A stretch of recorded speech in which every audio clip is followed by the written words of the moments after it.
Robert had a presence that made the rest of the room shrink. 45 years old, smart, calm. I'd known him for 12 years. He was my best friend's father, practically family. Until that January day, I swore I only ever saw him that way. It happened in a guest room at 6:30 in the evening.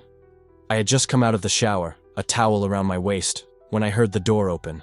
Before I could cover myself, I felt the weight of his gaze. Robert stopped in the doorway. Our eyes met in the mirror. I waited for him to look away, to apologize. But he didn't look away. He really looked at me. And in that silence, something inside me woke up violently. When he finally spoke, his voice came out lower than usual. "Sorry, Lucas. I thought the room was empty." Then he closed the door, and I stayed there, alone, my heart beating in a rhythm that made no sense, my skin hot in a way that had nothing to do with the summer heat. I was scared, terrified, and at the same time, completely awake. I'm Lucas Mitchell, 22, an architecture student. I was spending the end of vacation at Pedro's house, my best friend, like we always did. I knew the whole family: Sarah, the warm mother, Julie, the younger sister, and Robert, the respected history teacher, the steady, distant authority figure, up until now. But now, sitting on the edge of the guest bed, my shirt finally on and my hands shaking in a way I couldn't control, Robert didn't seem distant. He seemed dangerously close. And the most terrifying part? I wanted him to be. I went downstairs for dinner. Everything normal. Pedro on his phone. Julie setting the table. But when Robert came in drying his hands, our eyes met and my stomach flipped. He looked away first this time. He went to the head of the table, kissed his wife's forehead, asked if she needed help with anything. His voice sounded normal. His hands didn't tremble. He was fine. Completely fine. And I began to question whether I'd imagined the whole thing. Whether those 4 seconds in the doorway had been just an accident, a coincidence, a distracted man walking into the wrong room, a paranoid kid reading things that weren't there. "Sit down, Lucas." Sarah's voice pulled me out of my trance. "You must be starving." We sat. Pedro told stories. Sarah laughed. The usual routine. "How's school, Lucas?" "Last year?" Robert asked. It was a normal question, but the way he kept looking at me asked another one. One I didn't know how to answer. "Yeah, it's hectic." The words came automatic, empty. But I like it. Architecture it's about building things, you know? About transforming spaces. Robert nodded slowly, and for a second, just 1 second, the corner of his mouth curved into a half smile that no one else at the table seemed to notice. "Transforming spaces," he repeated, as if tasting the words. "It's important work." He held my gaze longer than necessary, longer than appropriate. And then, finally, he turned his attention back to the lasagna on his plate, and I could breathe again. Dinner continued. Pedro complained about the heat. Sarah talked about church, about the town festival they were already planning months in advance. Julie asked to go out with friends that weekend. Normal family life, normal conversations, nothing out of place. Except that every time I picked up my glass of water, every time I cut the lasagna, every time Pedro spoke and I needed to laugh, I felt the weight of Robert's presence across the table. I didn't need to look to know he was there. My whole body knew. And the worst part, the thing that kept me awake all night after everyone had gone to bed, was realizing my body wasn't reacting with fear. It was reacting with desire. At 2 in the morning, I stared at the ceiling. I'd never been that kind of guy. My experiences with girls had been just okay. But this was different. Robert, my best friend's dad, married, 23 years older. I tried to rationalize. I tried to find explanations. He'd walked into the room by mistake. He was surprised. That look meant nothing. I was projecting, inventing stories where there weren't any. But every time I closed my eyes, I saw it again. His hand on the doorknob, his eyes in the mirror's reflection, the way he didn't look away, the way the silence between us seemed to stretch, dense, loaded with something I couldn't name, but that my body recognized with frightening clarity. And then the question I feared most came. The question that kept me up until the sun began to lighten the window. What if it wasn't an accident? What if he looked at me like that because he meant to? What if he saw in me something I'd spent 22 whole years trying to hide? Something I didn't even know existed until he put his eyes on me. Have you ever noticed you're scared of something and, at the same time, desperately hoping it's true? I got up early. I prepared my performance. Casual good morning, light smile, normal behavior. When I walked into the kitchen, Robert was alone. He was standing by the sink, his back to the door, stirring coffee in a mug. He wore a simple t-shirt, sweatpants, his hair still messy from just waking up. Nothing out of the ordinary, nothing extraordinary. But when he turned and saw me standing in the kitchen doorway, when our eyes met for the third time in less than 24 hours, I knew. I knew with a visceral, irrational, terrifying certainty. It wasn't an accident. "Good morning," he said. His voice came out soft, controlled. "Did you sleep well?" It was a normal question. A question any host would ask. But the way he looked at me while waiting for an answer was anything but normal. He looked at me as if reading something written on my forehead, as if he could see through the performance I'd practiced in the bathroom mirror. I slept. I lied. Robert nodded slowly, and then did something that completely caught me off guard. He made coffee, sweetened it, and handed it to me. The way I like it. Without asking. Our fingers touched while taking the mug. I felt an electric current run through my body. "Thanks." The words came out quieter than I intended. Robert held my gaze. "You're welcome, Lucas." Then Sarah walked into the kitchen, talking about the shopping list, about lunch, about 1,000 practical, normal things, and Robert turned his attention to her with an ease that made me dizzy. How did he do that? How could he act like nothing had happened? Like the air in the kitchen wasn't so charged I could barely breathe? I spent the rest of the morning on the run. I stuck to Pedro like a human shield. I played video games, helped Julie, even offered to peel potatoes. Anything would do.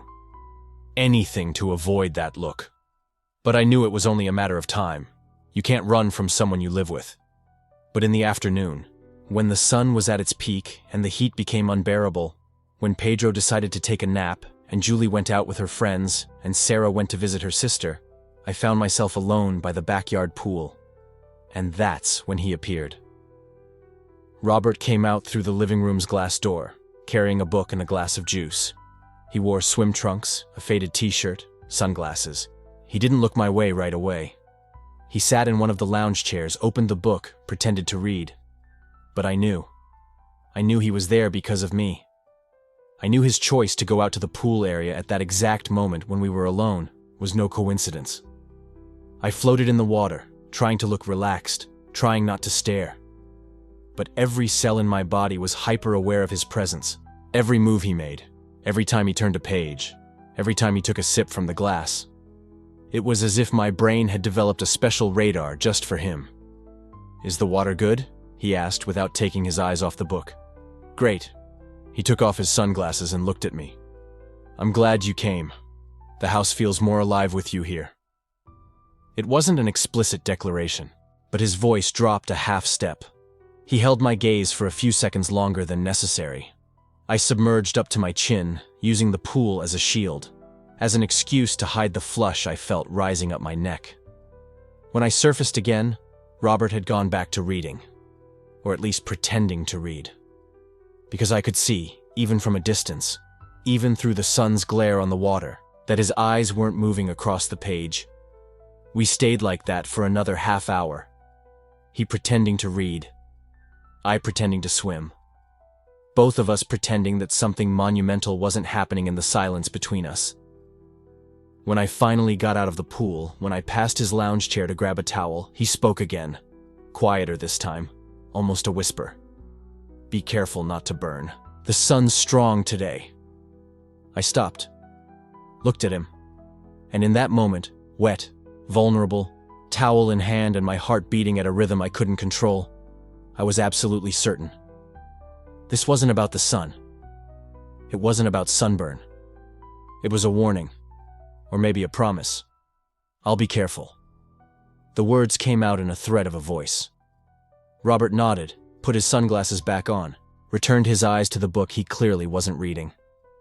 And I went back inside the house, to the safety of the guest room, to the solitude where I could finally stop pretending. I sat on the bed, trembling. For the first time, I said out loud, "I think I like men." And immediately after, the most terrifying truth, "I think I like him." Night fell quickly. Dinner was a repeat of the night before. Normal conversations, normal laughs, normal family. Except now I knew. I knew what I was feeling. I knew what that look meant. And knowing made everything infinitely worse. Because now it wasn't something vague, something I could dismiss as paranoia or imagination. It was concrete. It was real. And it was completely impossible. After dinner, after everyone went to their rooms, after the house grew quiet, I lay in the dark, staring at the ceiling, trying to imagine what the rest of the holiday would be like. 2 weeks. 2 weeks in the same house as Robert.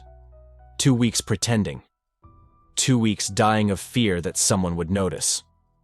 2 weeks hoping, even though I knew I shouldn't, that he would look at me again. Have you ever desperately wanted something impossible to become real? Have you ever felt fear and hope in the exact same measure, at the same time, about the same thing?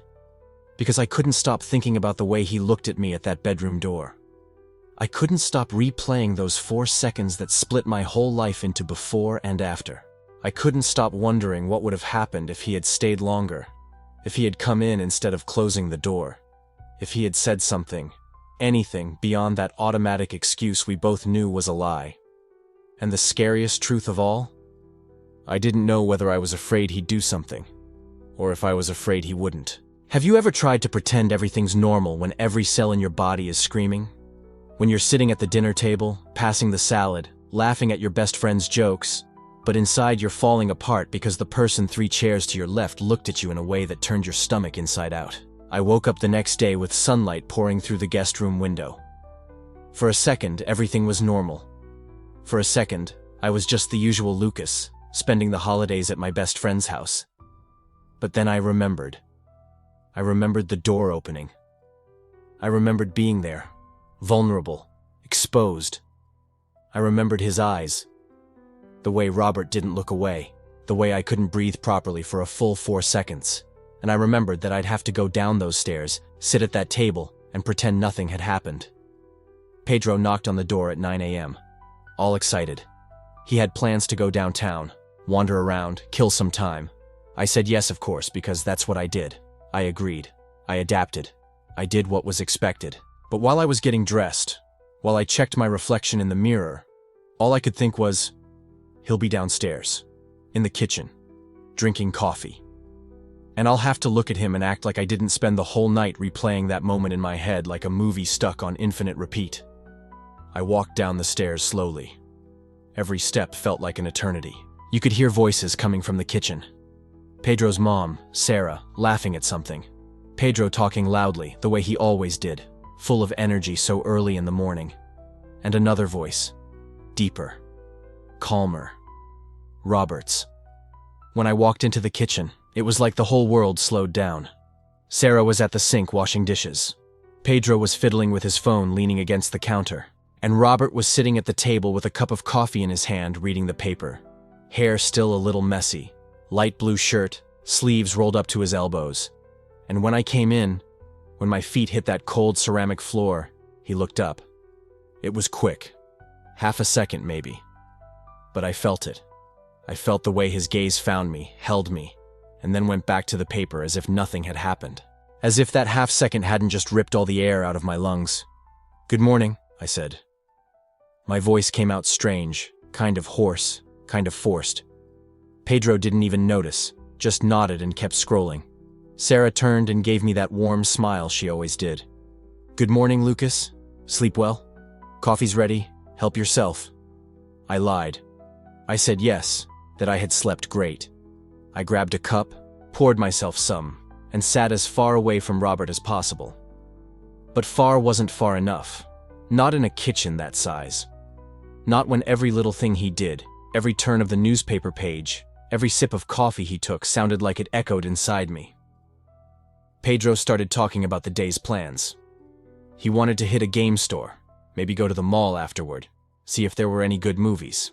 I nodded, pretended to be interested, but I wasn't really listening, because Robert had just gotten up. He went to the counter, grabbed the thermal coffee pot, and came back to the table. Only this time, instead of returning to his seat, he stopped beside me. "Want more coffee, Lucas?" I looked up.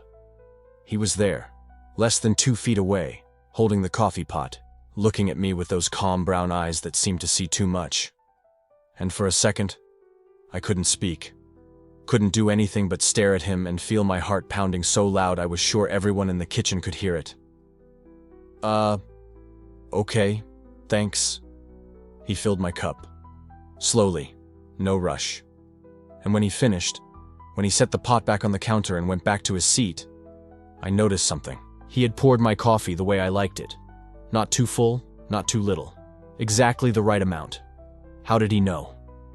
I kept staring at the cup, trying to figure it out, trying to remember if I'd ever had coffee in front of him before, if I'd said anything, but I couldn't. And then I thought, does he pay attention? Did he notice? Has he been watching me the same way I, without meaning to, without realizing it, started watching him? "You're quiet this morning, Lucas." Sarah's voice pulled me out of my thoughts. She was looking at me with that concerned expression. "Everything okay?" "Yeah," I lied again. "Just still tired." Pedro laughed. "You've always been a slow riser, man. Come on, drink that coffee and we'll head out in a bit." And that's how it started. That game of pretending. That theater where I had to act like everything was normal, like I wasn't dying inside every time Robert entered the same room as me. And the worst part? He was acting too.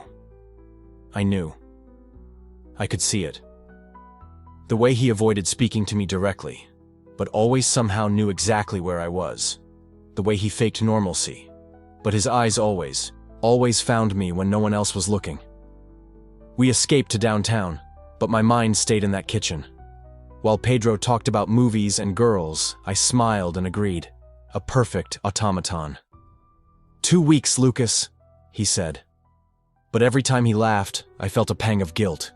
He didn't know his best friend was obsessed with his dad. And if he did, what would happen when the mask slipped? We got back home late in the afternoon. The sun was starting to set, and the heat of the day was giving way to that warm summer breeze. When we came in, the house smelled like cooking. Sarah was in the kitchen making dinner, and Robert was in the living room, sitting on the couch grading papers. A history teacher, respected in town, father of my best friend. A married man, family man, the kind everyone knew and admired. And there he was, reading, glasses on, pen in hand, completely focused. Normal, steady, everything I wasn't. Pedro went straight to his room to take a shower. I stayed in the living room, not sure what to do. Robert looked up from the papers. "Lucas, welcome back. Did you enjoy the trip?" "It was good. Yeah," I answered. My voice came out quieter than I wanted. He nodded, went back to the papers, but I couldn't move. I stood there, frozen, as if my feet had grown roots in the floor. Then he looked up again. This time, he held my gaze. For longer. And there was something there. Something I couldn't name that made my chest tighten. "You okay, Lucas? You seem a little distant." "I am," I said too fast, "just tired." He didn't say anything, just kept looking at me. And I knew. I knew he knew I was lying. But he didn't press. He just nodded, returned to the papers, and I finally managed to move. I ran up to the spare room, closed the door, and leaned against it, breathing like I'd just run a marathon. Dinner was worse, because everyone was there. Sarah, Pedro, Robert, and me. Sitting around that table, eating, talking, acting like a normal family. Marcia asked about college, about my plans for the future. Pedro told jokes. And Robert stayed quiet most of the time, just listening, just observing. But every time I lifted my eyes from my plate, every time I dared to look in his direction, he was there, looking at me. And the worst part was, it wasn't an invasive stare. not uncomfortable in the way I'd expected. It was attentive, curious, like he was trying to understand me, like he'd seen something in me that night in the room on that first day that he couldn't forget, the same way I couldn't forget him.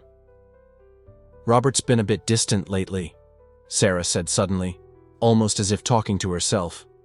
She looked at her husband with a sad little smile. "Always working, always busy. Sometimes I don't even know what goes through his head anymore." Robert said nothing, just took a sip of water. But I saw it.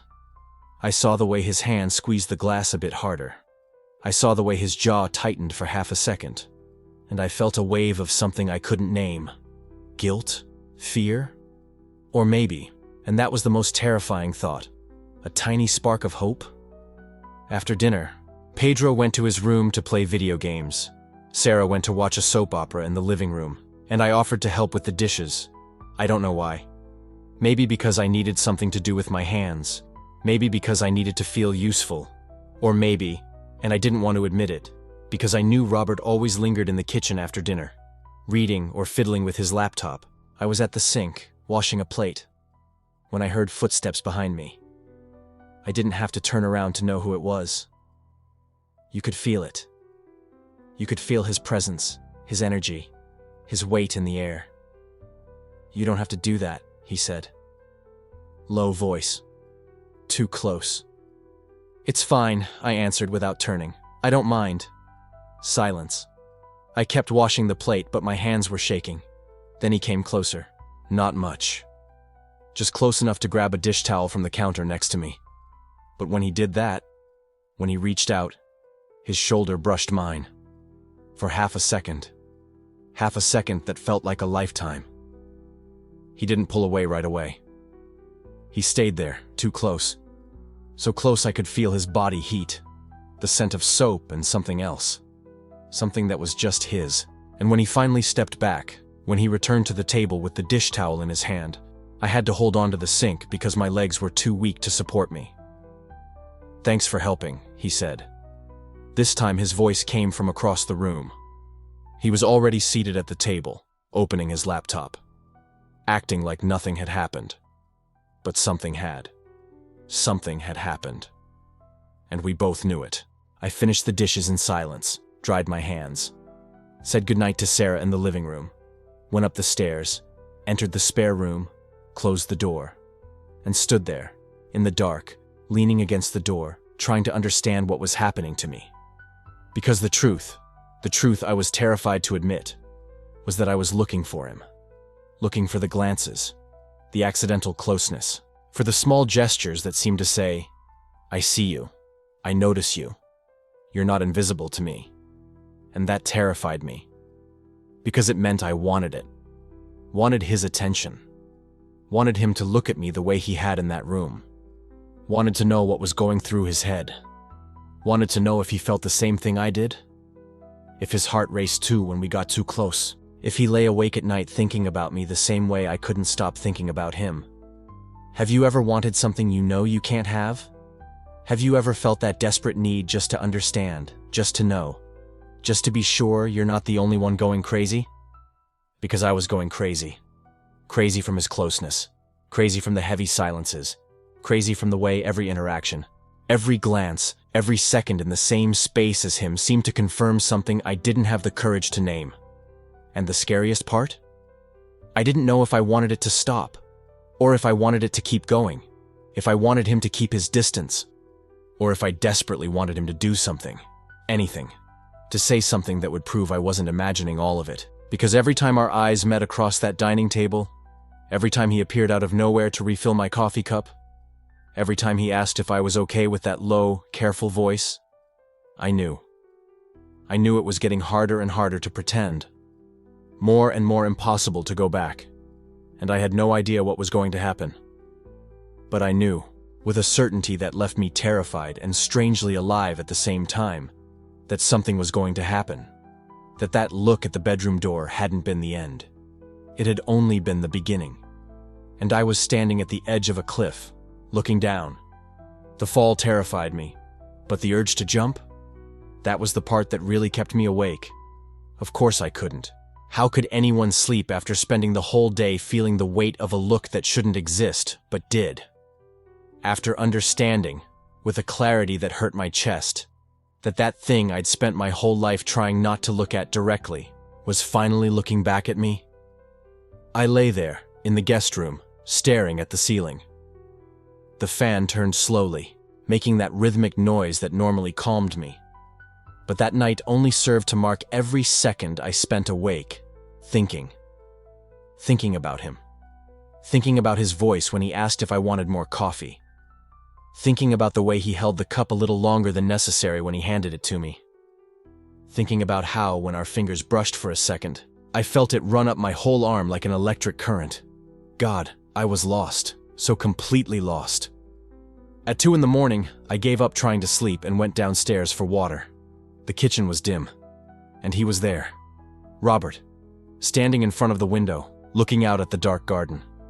He had his back to me, wearing a simple t-shirt and pajama pants, and for a second, I thought about turning around, going back up to the room before he saw me, before I had to face it all again.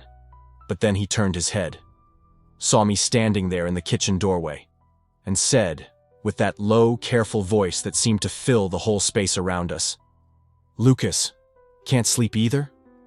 I could have lied, could have said I was just getting water and would go back to bed.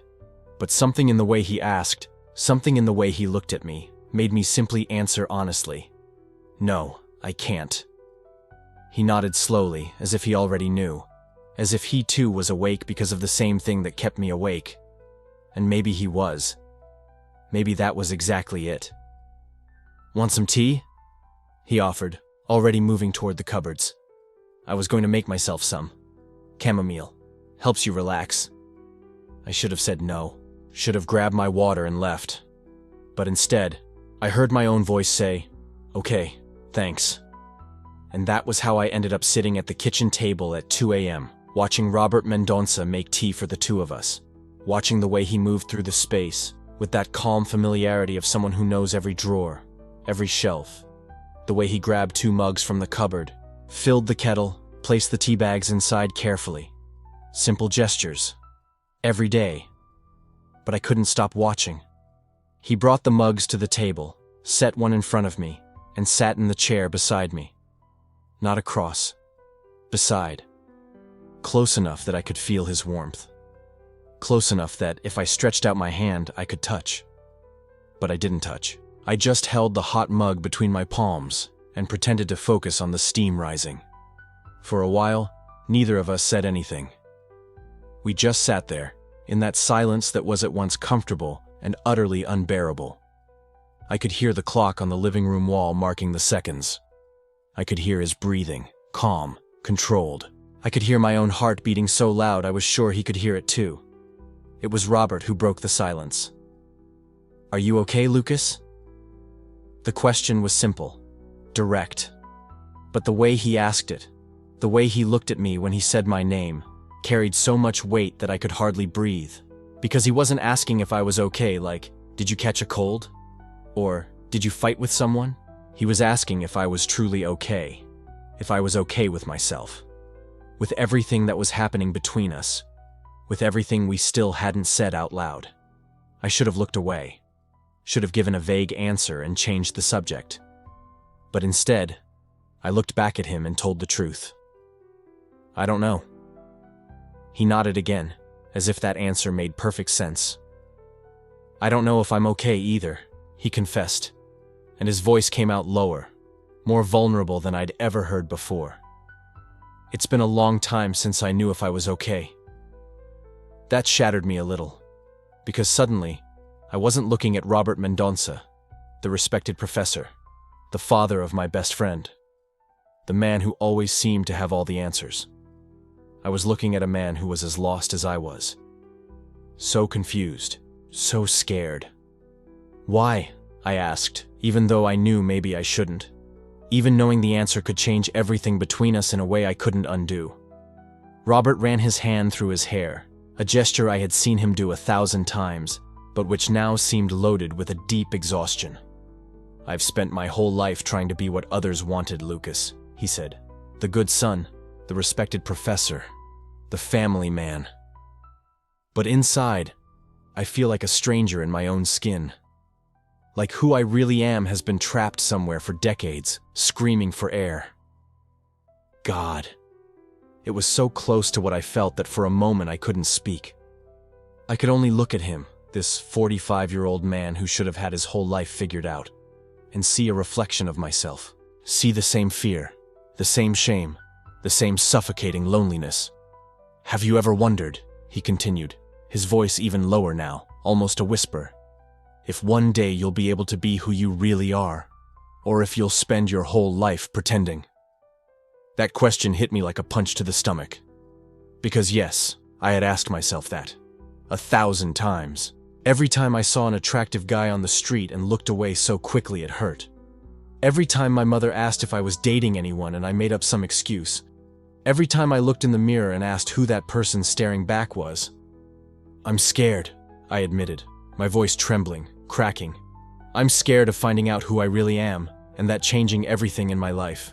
I'm scared of losing the people I love. I'm scared that if I'm honest, no one will want me around anymore. Robert looked at me for a long moment, and then slowly, he put his hand on the table. Not to touch me. He just left his hand there, open, on the wood between us. An offering. A choice. I'm scared too, he said softly. But maybe we don't have to be afraid alone. I looked at his hand. Looked at the long fingers, the lines on the palm, the way it sat there, waiting for me. My heart was pounding so hard I thought it would explode. Every part of me screamed that this was dangerous, that it was wrong, that I couldn't do what my whole body was begging me to do. But at the same time, another part of me, a part I'd spent so long trying to silence, was saying, what if you could? What if, for once in your life, you stopped pretending? Slowly, I slid my hand across the table. I could feel his warmth. His breathing quickened. Our hands were millimeters apart, but panic won. I pulled back, took my hand away, too fast, and clutched it to my chest like I'd almost touched fire. My heart was racing. My breath was uneven. I could feel the sting of tears behind my eyes, but I refused to let them fall. Sorry, I whispered. I can't. Robert closed his eyes for a moment. When he opened them again, there was no anger, only a sad, painful understanding. I know, he said quietly. I understand. But the way he said it, the way his voice broke a little at the end, told me he understood because he felt exactly the same way. Because he was afraid too. Because he was fighting what he felt. We sat there for a few more minutes, neither of us touching the tea that had gone cold. The silence was different now. It was heavy with everything we'd said and everything we hadn't been able to say. All that almost happened. Eventually, I stood up. I think I'm going to try to sleep again, I said, and my voice sounded strange even to my own ears, distant, too controlled. Good night, Lucas, Robert said, and the way he said my name, the tenderness in those two simple words, almost made me collapse right then and there. Almost made me go back to the table, take his hand, and say everything I was feeling. Almost. But instead, I just nodded and left the kitchen. I climbed the stairs slowly, each step feeling heavier than the last. When I reached the guest room, I closed the door and slid down to the floor, letting my body sink against it. I had just had the most honest conversation of my life. I had just heard a man I admired admit that he too was lost, too frightened, too lonely. I had almost touched him, almost let it become real. And I had recoiled. Because I was a coward. Because I was too afraid. Because even knowing he felt the same way, even seeing the vulnerability in his eyes, the loneliness that mirrored mine, I couldn't take that final step. Sitting on the floor, I knew. Something had changed. There was no going back. Robert had reached out his hand. I pulled back tonight, but a part of me whispered that next time would be different. Next time, I wouldn't pull away. Because now I knew the truth. The The truth I'd spent 22 years trying not to admit. The truth that had become clear in that kitchen, in that conversation, in that almost touch that still made my skin tingle. I wasn't confused about who I was. I had always known. I was just too scared to accept it. But Robert had shown me that I didn't have to be afraid alone. That there was someone who understood. Someone who saw. Someone who, against all rules, against all logic, against everything that should be right, felt the same thing I did. And that changed everything. I still didn't know what was going to happen. I still didn't know if I'd have the courage to go all the way. But for the first time in my life, I had hope. Hope that maybe, just maybe, I could stop pretending. Stop hiding. Stop living so terrified of who I really was. For the first time, I could imagine a future where I was honest, where I was free, where I was myself. And all I had to do was find the courage to reach back. The days that followed were full of a silence that screamed. Since that conversation in the kitchen, the house had turned into a minefield. I still felt the ghost of his nearly touching fingers. I woke up in the middle of the night sweating, not because of the oppressive January heat, but because I dreamed of that moment. In the dream, I didn't pull back. In the dream, my hand touched his. And the feeling was so real, so intense, that when I woke and realized I was still alone in that spare room, the emptiness was almost physical. Have you ever missed something you've never had? That's it. Waking up longing for a touch that never happened. Feeling withdrawal from a conversation that only existed between the lines. Living inside a maybe that drains more energy than any certainty. I had gone back to my routine of avoiding being alone with Robert. But this time, it was different. It wasn't pure fear. It was fear mixed with desire. It was terror mixed with hope. And that was infinitely more dangerous. Pedro didn't notice anything. He kept dragging me to barbecues, to bars, to meetups with the old school crew. I smiled, drank warm beer, pretended to pay attention to stories about relationships and college and career plans. But my head was always somewhere else, always in that kitchen, always on that almost. Until one Thursday afternoon when I came home after going out with Pedro, I found a book on the bed in the spare room. There was no wrapping, no note, just the book, placed there with deliberate care. Right in the center of the pillow. As if someone wanted to be absolutely sure I'd see it, that I'd understand the message. It was an old edition of To the Lighthouse. On the first page, the inscription, "For those brave enough to ask the questions no one else will answer. For those who choose to look, even when it's easier to look away. R. Robert." My heart raced so hard I had to sit on the bed. I read the inscription 3, 4, 5 times. Each word was loaded with meaning. Each sentence was a disguised confession. He wasn't talking about literature. He was talking about us. He was talking about that moment in the room when he saw me naked and didn't look away. He was talking about the kitchen, about the near touch, about all the times our eyes met across the dinner table and said things our mouths couldn't speak. I turned the pages with trembling hands. There were passages underlined, sentences marked in pencil in the margins. It was his book, a book he'd read, reread, marked, carried with him, and now he was giving it to me. It wasn't just a gift, it was a revelation. It was him showing me something deep, something hidden, something he'd kept to himself. One of the underlined lines read, "What is the meaning of life?" A simple question, which tends to close in on itself like a wave. In the margin, in the same cursive hand, it said, "I spent 40 years trying not to ask this question." 40 years. He was 45. That meant that since he was 5 years old, he had been running from something, hiding something, trying not to face some truth about himself. Just like me. I closed the book and pressed it to my chest. Warm tears ran down my face without warning. I wasn't crying from sadness. I was crying from relief, from recognition, from finally understanding that I wasn't alone in it. Robert wasn't the confident, put-together man everyone saw. He was like me, scared, hidden, living a life that seemed right to everyone but him. It took me 2 hours to be able to leave that room. 2 hours sitting on the bed, holding that book, reading and rereading the underlined lines, trying to decipher every note in the margins as if it were a map of his heart. When I finally came down, the house was quiet. Robert's wife had gone to visit her mother. Pedro was at football practice, and Robert was in the back garden, watering the plants with the hose, his white button-up stuck to his back from sweat.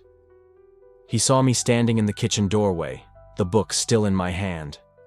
He said nothing. He just turned off the hose and nodded toward the wooden bench under the oak tree in the corner of the garden. I walked over with wobbly legs, sat beside him, keeping a safe distance, but small enough to feel the warmth of his body radiating in the stuffy afternoon air. We stayed silent for a while. It wasn't an awkward silence. It was a full silence. Full of everything that couldn't be said yet. Full of everything waiting to be released. He spoke first. "You read the inscription." It wasn't a question. It was a statement. I just nodded, unable to trust my voice. "I got this book when I was 20, he continued, looking ahead at the flower beds his wife tended so carefully. "From someone who meant a lot to me. Someone who really saw me. For the first time in my life, I felt seen." My heart was pounding so hard I was sure he could hear it. "What happened to that person?" I asked, my voice coming out weaker than I wanted. Robert gave a sad smile, one of those that carries decades of regret. "I was afraid. Of judgment, of disappointing people. I took the easy path. I got married, had a kid, a life that made sense to everyone but me." He finally turned to look at me. There was so much vulnerability in those brown eyes that I almost couldn't hold his gaze. "You remind me of him, Lucas. Not physically, but the way you look at the world, the way you always seem scared of being too much, of taking up too much space, of wanting too much." "I don't know what I want," I whispered, and it was the most honest thing I'd said in weeks. "I think you do know," Robert replied softly. "I think you're just afraid to admit it, because admitting means you'll have to make choices, and choices have consequences." "And you?" I asked, feeling a sudden courage rise inside me. "Do you regret it? The choices you made?" He was silent so long I thought he wouldn't answer. When he finally spoke, his voice was choked. "Every single day. I regret it every single day, Lucas. I love my son. I love the life I've built. But a part of me died when I chose safety over truth. And that part never came back." He ran a hand over his face, as if he could wipe away the emotion overflowing. "I don't want that for you. I don't want you to wake up in 25 years and realize you spent your whole life pretending to be someone you're not. I don't want you to look in the mirror and see a stranger, because that's what I see. Every day, a stranger wearing my clothes, living my life. Have you ever felt the whole world stop? That's what happened then." The birds went quiet. The wind stopped. Even the oppressive heat seemed to freeze in the air. It was just the two of us on that bench, under that old oak tree, sharing truths neither of us had the courage to tell anyone else. "I see you, Robert," I said, barely recognizing my own voice. "The same way you see me. I see you." He closed his eyes as if those words physically hurt, as if they were the most beautiful and terrifying thing anyone had ever said to him. "I know," he whispered. "That's why it's so dangerous." "Why dangerous?" "Because—" He opened his eyes and looked at me with an intensity that cut through me. "Because when someone really sees you, it's impossible to keep pretending, and I've spent my whole life getting very, very good at pretending." I wanted to touch him, to hold his hand, to tell him he didn't have to pretend with me. But my body was frozen, caught between what I wanted and what I thought I could do. Then he asked, in a voice so low I almost didn't hear it, "Have you ever questioned your sexuality, Lucas? Really? Not just vague thoughts, but really? Looking at yourself and asking the question that changes everything?" My throat was so tight I could barely breathe. "Yes," I admitted, and it was liberating, it was terrifying, it was both at once. "Yes, I've questioned. I question every day. I question every time I wake up, Every time I see someone, every time I look at you. The last sentence slipped out before I could stop it, before I could filter it, before fear could hold me back. Robert went completely still. I could see his chest heaving, his breath unsteady. He was wrestling with something, some decision, some line that once crossed couldn't be uncrossed. "Lucas," he started, but didn't finish. He just stared at me like he was looking at something precious and forbidden at the same time. "I don't know what I'm doing," I confessed, the words pouring out in a desperate rush. "I don't know what this means. I don't know if it's right or wrong or crazy or what. I just know that when you walked into that room and didn't look away, something inside me woke up, and I can't make it go back to sleep." "You should make it," Robert said, but there was no conviction in his voice. "You should forget. Pretend none of this is happening. Avoid me. Go back to college. Live your life." "I tried," I answered. "I tried really hard. But it doesn't work. Because every time I see you, every time our eyes meet, I know you're feeling the same thing I am." He didn't deny it. He couldn't. Because it was true, and we both knew it. "This can't happen, Lucas," he said, but his voice was breaking. "I'm your best friend's father. I'm 23 years older than you. I'm married. I have a life, a reputation, a family." "I know all that," I said. "And even so, even knowing all that, I can't stop feeling it." Robert raised his hand as if to touch my face, but stopped halfway. His hand hung in the air between us, trembling slightly. I could see the fight inside him, desire battling duty, truth fighting the comfortable lie he'd built. Slowly, very slowly, he lowered his hand without touching me. "If I touch you," he whispered, "there's no going back. And what if I want there to be no going back?" He let out a sound that was half laugh, half sob. "So, you're braver than me, because I spent my whole life afraid. And look where that brought me. Look at the man I've become. A coward who didn't have the courage to live his own life." "You're not a coward," I said, with a certainty that surprised me. "You're here. You're giving me this book. You're showing me who you really are. That's not cowardice. That's the bravest thing you could have done." He looked at me with so much gratitude, so much pain, so much hope, my heart almost couldn't take it. "I don't want to hurt you, Lucas. I don't want to turn you into a secret, into a regret, into something you'll have to hide for the rest of your life." "And what if I already am a secret?" I asked. "What if I've been hiding who I am for so long I don't even remember what it's like to live without fear?" He shut his eyes again, and when he opened them, there were tears shining there. "Then we're screwed," he said with a sad laugh. "Because I look at you and see everything I could have been if I had had courage. And it's the most beautiful and the most painful thing in the world." We sat there, so close and yet so far at the same time. Two people trapped in cages we'd built ourselves. Two people so afraid to fly that we'd rather stay locked up. But something had changed. Something had been said that couldn't be taken back. A door had been opened, even if only a crack. And on the other side of that door, I could see a different future. Scary, uncertain, but real. "What do we do now?" I asked. Robert looked at the house, at the lit windows, at the life he'd built so carefully. "I don't know," he admitted. "For the first time in 25 years, I really don't know." And in a strangely crooked way, that uncertainty felt more hopeful than any certainty I'd ever had. Because it meant he was questioning too. Doubting too. For the first time, considering the possibility of choosing truth instead of safety. We stayed there until the sun began to set, painting the sky orange and purple. We didn't touch each other. We didn't need to. Because what had happened was bigger than touch. It was recognition. It was seeing and being seen. It was two people finally admitting the truth they'd spent so long hiding. When we finally got up to go inside, Robert stopped at the door and turned to me one last time. "Thank you," he said. "For what?" "For reminding me there's still a real person in here." He touched his chest. for reminding me it's not too late to ask questions, even if the answers scare you. I didn't know what to say. I just held the book to my chest, that precious gift that was both a confession and an invitation. That night, lying in the guest room bed, I read the whole book.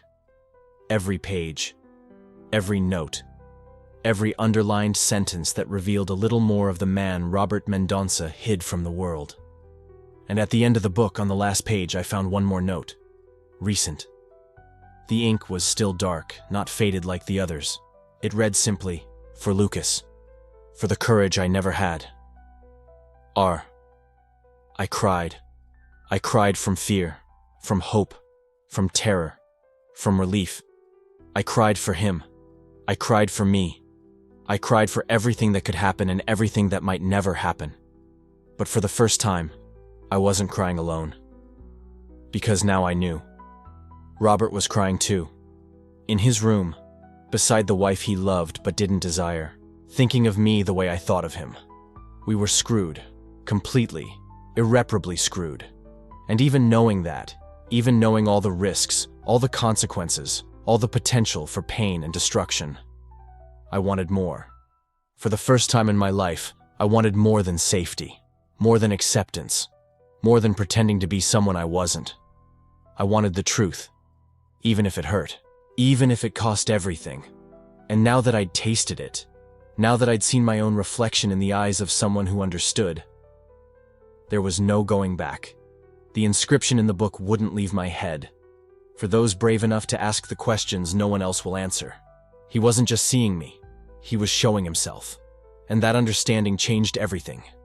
For 2 days, I avoided being alone with Robert, not because I was afraid of him, because I was afraid of myself, afraid of what I might say, of what I might do. Because now that I'd seen his truth reflected in that conversation in the garden, now that I'd held that book in my hands and felt the weight of the words he'd chosen, I couldn't pretend anymore this was just a passing confusion. I couldn't convince myself I was reading the signs wrong. But on Thursday night, when Pedro announced he was going to sleep at his girlfriend's and wouldn't be back until Friday afternoon, my heart started racing in a way I couldn't hide. Robert was washing dishes in the kitchen when Pedro said it. I saw his shoulders tense. I saw the way he gripped the sponge tighter. He'd heard it too. He'd understood what it meant. Just the two of us. All night. Pedro left at 8. His mother had gone to visit her sister nearby and wouldn't be back until Saturday. The house became so quiet, I could hear my own heart pounding in my chest as I pretended to watch TV in the living room. Robert was in his office. I knew because I could see the light on under the door. I stood there, staring at that slit of yellow light, wondering if he was pretending to work too. If he was just sitting there as well, taking deep breaths, trying to decide what to do. How long were we going to keep doing this? Circling each other, getting closer and closer, but never really touching.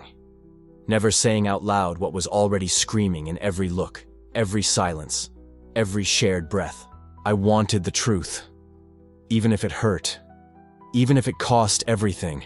Sitting there any longer wasn't an option. The silence was suffocating me. I needed an answer or a disaster. Anything was better than that wait. I stood up, crossed the hallway like I was walking to the gallows, and knocked on the door. "Come in," his voice rasped. I opened the door slowly. He was sitting behind the desk, but there was no book open in front of him. No papers. Just his hands clasped together, the knuckles white from the pressure. When our eyes met, I felt the air leave my lungs. "Can I talk to you?" My voice came out weaker than I wanted. Robert nodded but said nothing. His eyes were fixed on me with an intensity that made my skin burn. I closed the door behind me. The click of the lock sounded final. End. As if I were closing the door on the version of myself that had existed until that moment. I read the book. I started, my voice trembling. "The words you wrote." "I know," he said softly. "You read it." "Why did you give me that book, Robert?" Silence. A silence so heavy it seemed to suck all the oxygen from the room. "You know why," he finally replied. His voice was broken, vulnerable in a way I'd never heard before. You know, Lucas. And I knew. Of course I knew. But I needed to hear it. I needed him to say it out loud because otherwise I would spend the rest of my life wondering if I'd imagined it all. I need you to say it, I insisted, taking a step toward the desk. I need to hear you say it. Robert closed his eyes. I saw a muscle twitch in his jaw. His hands squeezed against each other so hard I feared he might hurt himself. I can't, he whispered. Lucas, I can't say it out loud. Do you understand what that would mean? It would mean it's real, I said, and my voice was steady for the first time. It would mean I'm not crazy. That what I feel, what's been consuming me for weeks, isn't just in my head. He opened his eyes then, and what I saw there split me in two. Pain, desire, fear, all mixed together so intensely you could feel the temperature of the room change.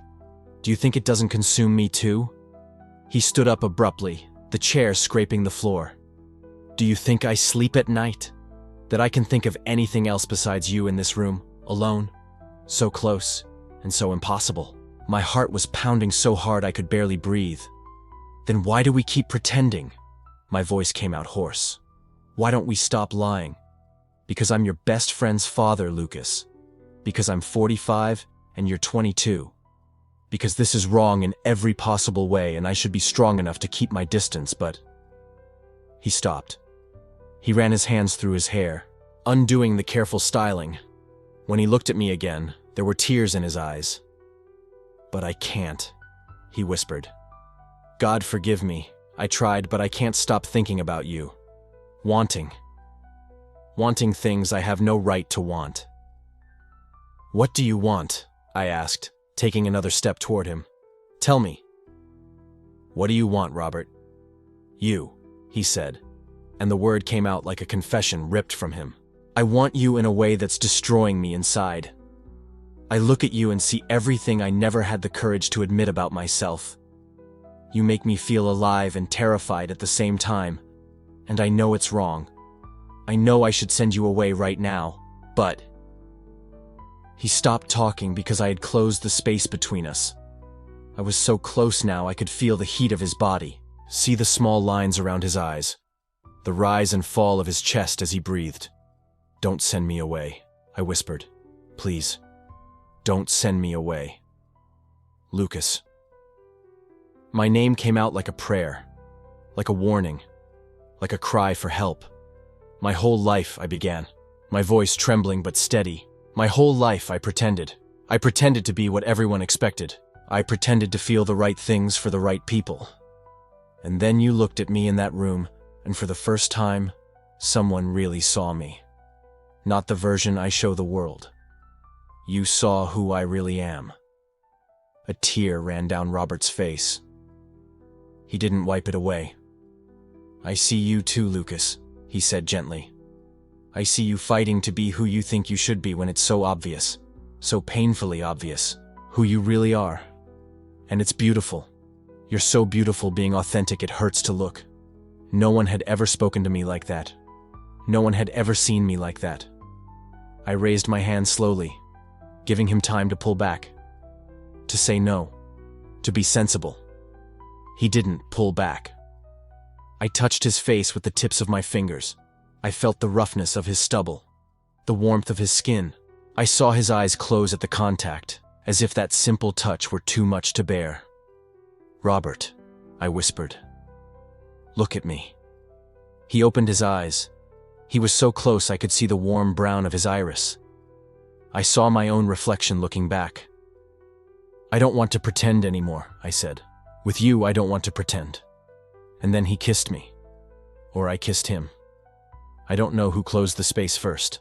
I only know that suddenly his mouth was on mine and the whole world disappeared. It wasn't gentle. It was desperate, like we were drowning and had found air. I grabbed his shirt, pulling him closer. His taste, his scent, the low sound in his throat. Everything was etched into me. When we pulled apart, we were both shaking. Robert rested his forehead against mine, eyes still closed, breathing uneven. God, Lucas, he whispered. What are we doing? Stopping the lying, I answered. Finally. He laughed. A wet, broken laugh, full of tears that finally started falling for real. I was so afraid, he confessed. So afraid you wouldn't feel the same. That I was projecting, seeing things that weren't there. I've spent years, decades, pretending to be someone I'm not. And then you grew up into this amazing man, and suddenly I couldn't fake it anymore. How long? I asked softly, running my fingers through his hair. A long time, he admitted, since before I accepted it for myself. I'd look at other men and pretend it was admiration, respect, anything but what it really was. I got married thinking it would fix something in me, that if I followed the right script, eventually, I'd feel the right things. And did you? No, he said simply. I built a whole life on a lie. And then you were stuck in that room, looking at me with those eyes, and everything I'd built collapsed. Because for the first time, I wanted something so badly I couldn't pretend I didn't. He kissed me again, slower this time. A kiss that seemed to memorize, explore, confirm that this was real. His hand slid down my back, pulling me closer, and I fit against him as if we'd been made for this.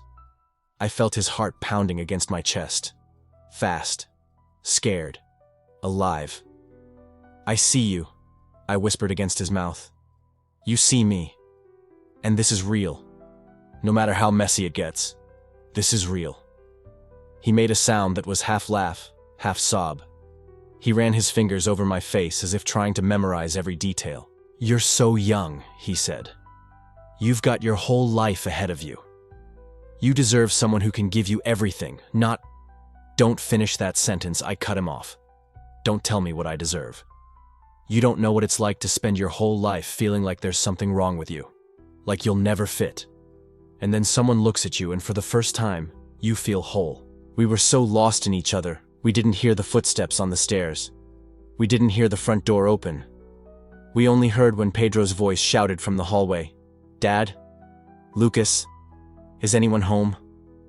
The terror that flashed across Robert's face was instant. We separated like we'd been electrocuted, but we were still too close, too obvious. My lips were swollen. His eyes were red from crying. Anyone who walked into that room would know exactly what had happened. Footsteps climbing the stairs. Shit, Robert whispered, frantically wiping his face. Lucas, you need to... Bathroom, I said quickly, already moving toward the door that connects the office to the ensuite. I'll wash my face. You. Breathe. Calm down. But when I looked at him one last time before closing the bathroom door, I saw the absolute panic on his face. And I understood. It wasn't just about being found out. It was about what being found out would mean. The life he'd built. The son he loved. Everything he'd sacrificed to keep the lie going. I shut the bathroom door at the exact moment I heard a knock on the office door. Pedro's voice, confused. Dad? You there? Robert's voice, too tense to sound natural. I'm here, son. Come in. I leaned against the sink, listening to the muffled voices. Pedro talking about his girlfriend, Robert trying to sound normal. In the mirror, my lips were red. My eyes shone with euphoria and terror. This was real. The kiss had been real. The confession had been real. And now Pedro was meters away, clueless that he'd almost caught his dad kissing his best friend. I turned on the tap, letting cold water run through my fingers. I splashed my face, trying to wash away the evidence, trying to steady myself. But when I closed my eyes, all I could feel was Robert's mouth on mine, his taste, the way he'd held my face like I was something precious, fragile, important. Pedro's voice got louder. Is Lucas in there? A pause. Too long. He must be in his room, Robert replied. Why? I just wanted to talk to him. I need his opinion about this thing with Julie. The footsteps retreated, Pedro leaving the office, calling my name down the hall. I took a deep breath. I opened the bathroom door. Robert was leaning on the desk, face pale, hands trembling. When he saw me, he closed his eyes for a long moment. That was too close, he whispered. I know. Lucas, we need to... I'm here, I shouted back at Pedro's voice, stepping out of the office before Robert could finish the sentence. Before he could turn the most intense moment of my life into a mistake, into something we needed to bury and pretend never happened. Pedro appeared at the top of the stairs, still wearing the clothes he'd left in. "Dude, glad you're up. Can I talk to you?" "Sure," I answered, my voice coming out firmer than I expected. "Let's go to my room." As I followed Pedro down the hallway, I looked back one last time. Robert was standing in the office doorway watching me, and even with Pedro there, even with danger so close, even with everything that could go wrong, his eyes were saying the same thing as mine. This wasn't over. It had only just begun, and no matter how impossible it seemed, no matter how many people might get hurt, no matter the price we'd have to pay, neither of us could turn back now. The next morning arrived too late and too early at the same time. I woke up in the guest room with the taste of Robert on my lips and the weight of the whole world on my chest.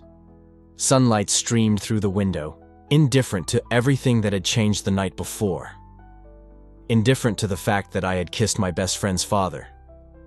Indifferent to the fact that, for the first time in my life, I had chosen to be who I really was.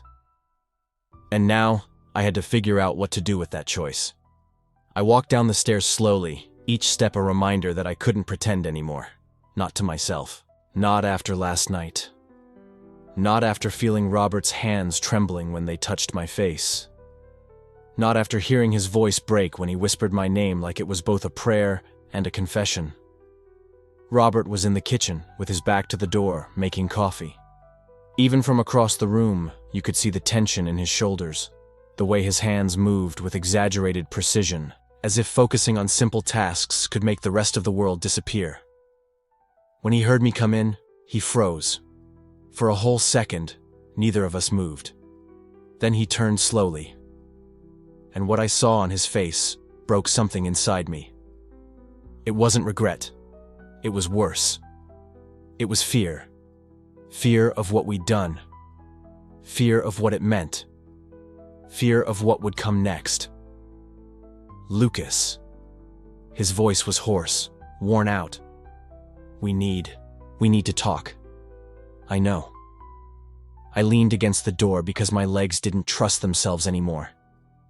"I know." The silence that followed was the kind that hurts. The kind you feel in your throat and stomach at the same time. The kind that carries all the words neither of us wanted to say, but needed to say. Robert poured 2 cups of coffee with hands that still trembled slightly. He offered me one. Our fingers brushed for half a second when I took the cup, and it was like an electric shock. A physical reminder that last night had been real, that the kiss had been real, that the feelings were real. He sat at the table. I sat across from him.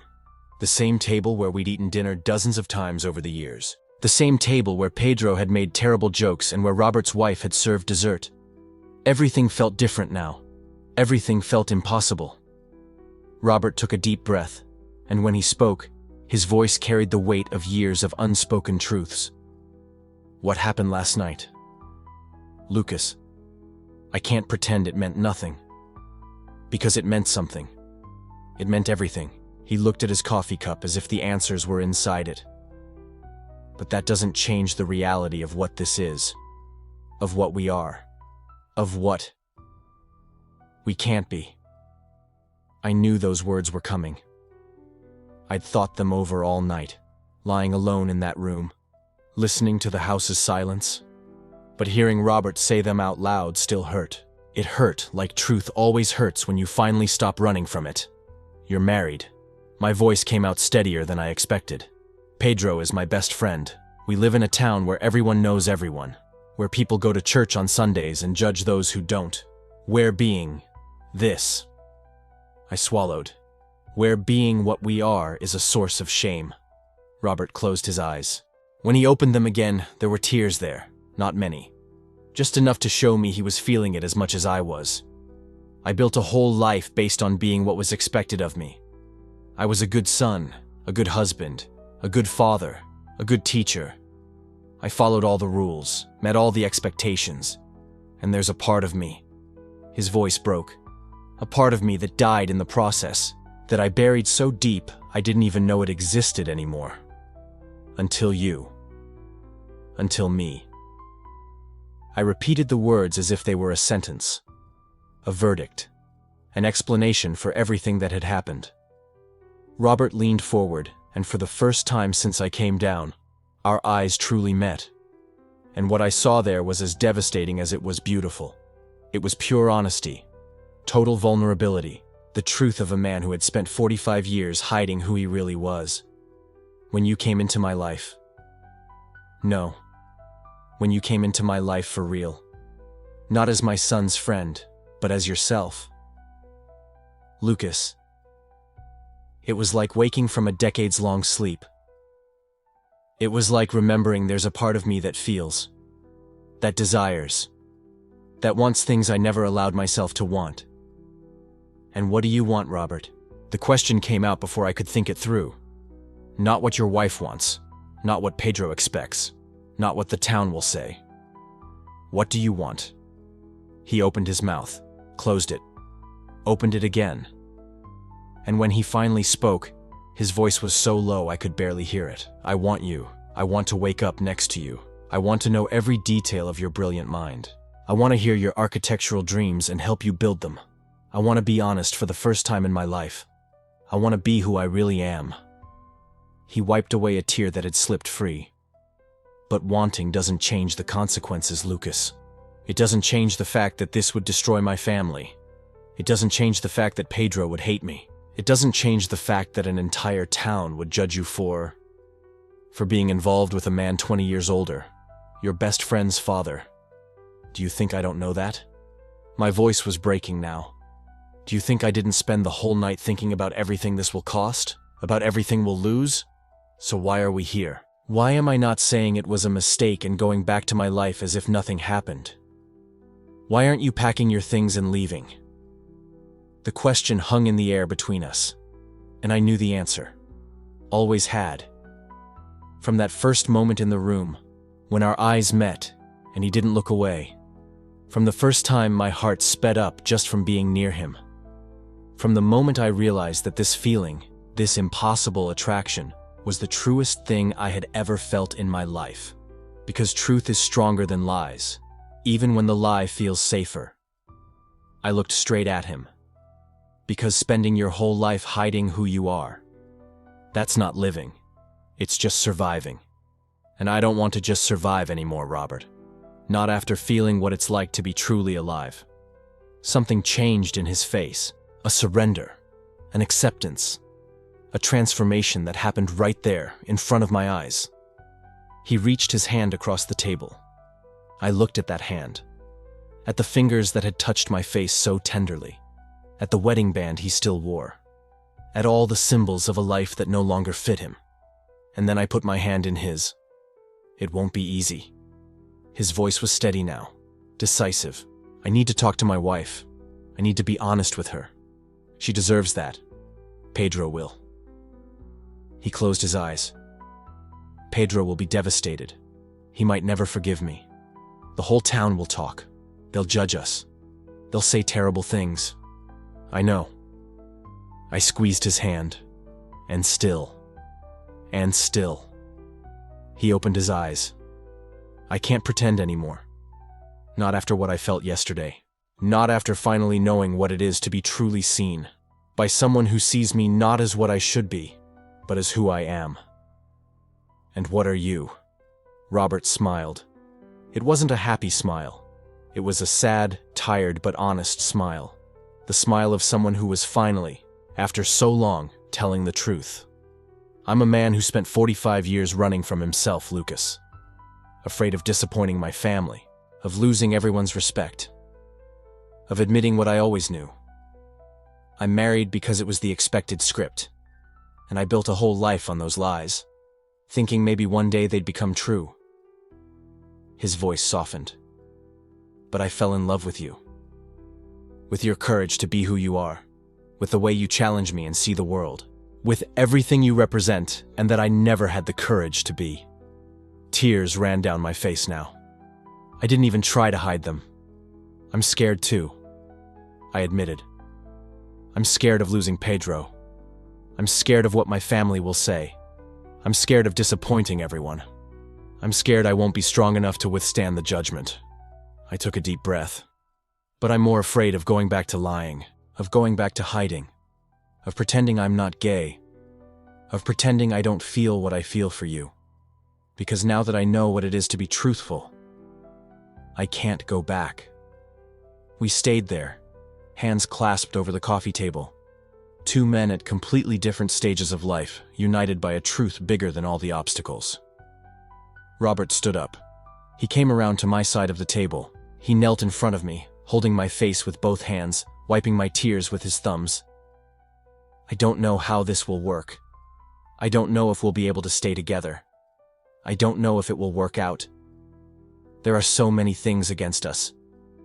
The age, the circumstances, society, family. He pressed his forehead to mine. But I know I won't lie anymore. I'll talk to my wife. I'll own who I am. I'll face the consequences.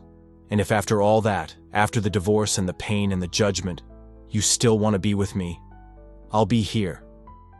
And if Pedro never forgives you, and if you lose your job, and if the whole town turns its back on you, then I'll rebuild. I'll find another way. I'll learn to live with the truth instead of dying with the lie. He kissed my forehead, gently, with a tenderness that broke and healed my heart at the same time. Because you taught me something, Lucas. You taught me that courage isn't having no fear. It's being afraid and choosing the truth anyway. I stayed there in his arms, feeling the weight and the lightness of that decision at the same time. Knowing nothing would be easy. That the coming months would be the hardest of our lives. That we would lose people we loved. That we would face judgment and rejection. But also knowing that for the first time, I was being true. For the first time, I was choosing to live instead of merely survive. Robert got up, helped me to my feet too. We hugged there, in the kitchen lit by the morning sun, two men who had finally decided to stop hiding. When we pulled apart, he said something I'll never forget. Thank you for seeing me. For reminding me who I am. For having courage when I didn't. For asking the questions no one else would. For being exactly who you are. I had no words, so I just held his hand one more time. A simple gesture, an impossible gesture, a gesture that said everything that needed to be said. I heard the sound of a car arriving. Pedro was coming back. Reality was knocking at the door. The real world, with its complications and consequences, was waiting for us out there. Robert looked at me. Are you ready? No. I smiled through the tears. But I'm going to do it anyway. He smiled back. That sad, beautiful smile. The smile of someone who had finally found the courage to be true. Then let's do it together. I left the Mendonça house that afternoon. I don't know when I'll return. I don't know if I'll ever be able to come back. I don't know what will happen when Robert talks to his wife. I don't know how Pedro will react when he finds out. I don't know if we'll be able to stay together after the storm has passed. But I know one thing. I know that for the first time in my life, I chose the truth. I chose to be who I am, not who people expected me to be. I chose to face fear instead of letting fear control me. And I know Robert made the same choice. Two men, at different points in life, united by an impossible courage. The courage to look within and accept what had always been there. The courage to tell the truth even knowing the price. The courage to choose authenticity over approval. This isn't a happy ending. It's not a fairy tale where everything is neatly resolved. It's just two imperfect human beings deciding that being true is worth more than being accepted. That living authentically is better than surviving in a lie. And maybe, just maybe, that's the only kind of happy ending that really matters. As I drive back to the city, I look in the rearview mirror. The Mendonça house grows smaller and smaller, but the feeling in my chest grows bigger and bigger. It's not pure happiness. It's more complicated than that. It's fear mixed with relief. It's pain mixed with hope. It's loss mixed with discovery. It's the feeling of finally being free. Because in the end, the question isn't whether it will work out. The question isn't whether people will accept it. The question isn't whether it will be easy. The question is, do you have the courage to be who you really are? Do you have the courage to live your truth, even if the whole world says you're wrong? Do you have the courage to choose authenticity over security? I chose yes. Robert chose yes. And that choice, no matter what happens afterward, is the only thing that truly matters. Because living a comfortable lie is not living. It's merely existing. And after feeling what it is to be truly alive, even if it's terrifying, even if it's hard, even if it's painful, I will never choose to merely exist again. I will choose to live. I will choose the truth. I will choose to be exactly who I am. If you feel the same fear I felt, you are not alone. Courage is being afraid and choosing the truth anyway. There is no better feeling than finally being free to be yourself.